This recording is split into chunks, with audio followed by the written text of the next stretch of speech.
無人機版啊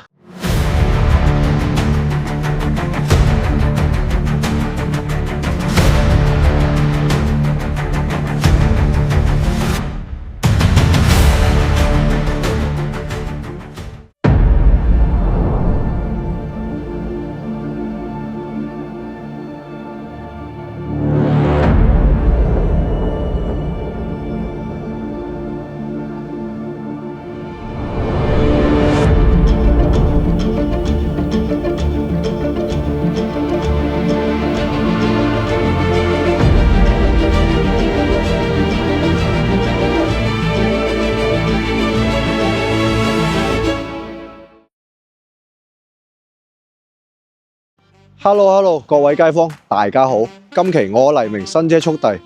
為各位介紹呢架方程炮炮8嘅，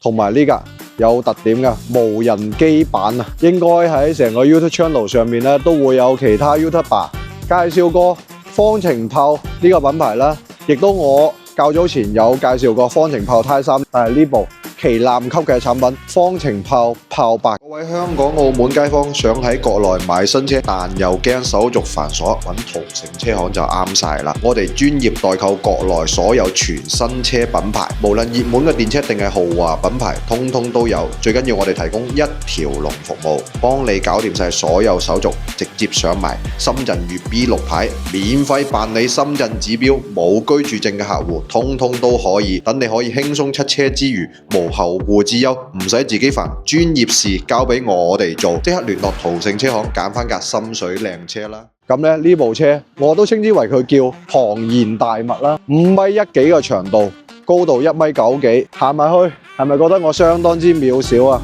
呢部大型尺寸嘅混合動力 SUV 咧，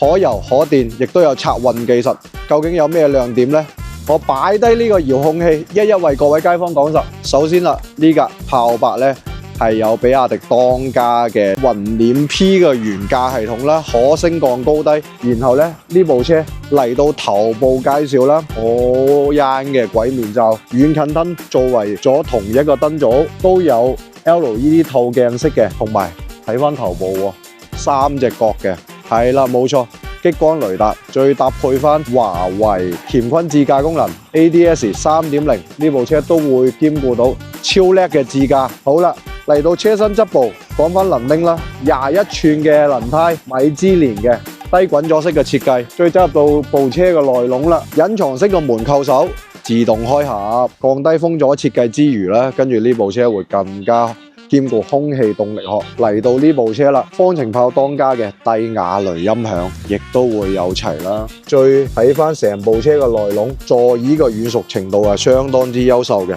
皮料嘅包覆成個門板都會做晒。好啦，我走入到主駕啦，哇，好靚嘅3個 mon 嘅設計啦，主駕、儀表台同埋 HUD 嘅抬頭顯示，再到中央嘅熒幕，超18英寸以上嘅熒幕，流媒體嘅後視鏡，副駕嘅多媒體熒幕都會有晒，同埋好靚嘅。見到方程炮當家嘅設計，所有都係物理式嘅機甲戰士式嘅按鍵啦，空調掣同埋啟動，同埋前跑渦轆、後跑渦轆，呢部車都會兼顧到啦。同埋呢個波棍啦，佢可以伸縮式嘅，一坐咗車，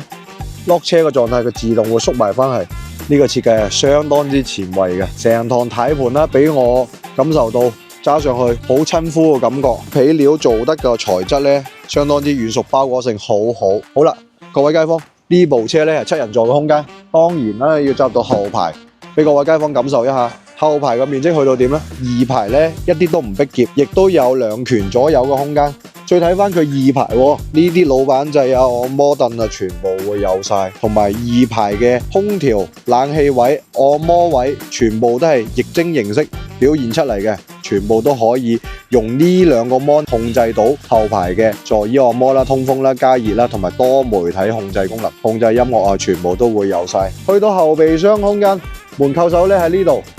我打開超厚重嘅外掛式嘅備胎，亦都全尺寸嘅都兼顧到啦。第三排已經完全壓唔到晒啦，見唔見到啊？呢度呢排掣全部可以支持3排嘅開合，全部都純電動嘅，打開咗就有咗3排嘅空間啦。咁咧，由於今期節目我哋嘅時間有限，我就唔去表現後排嘅空間俾各位街坊睇啦。但係呢部車5.1米嘅長度，我相信3排嘅面積咧都唔會太細嘅。嚟到呢部車個充電插口、快叉同埋中叉都會兼顧到啦。嚟啦，隆重到戲肉介紹啦！成個方程炮8嘅最重要嘅亮點就係我哋嘅無人機啦。佢入邊咧係可以支援到喺熒幕上面一鍵收放，亦都會有遙控器話俾我哋知架無人機升高、翻到入機艙，同埋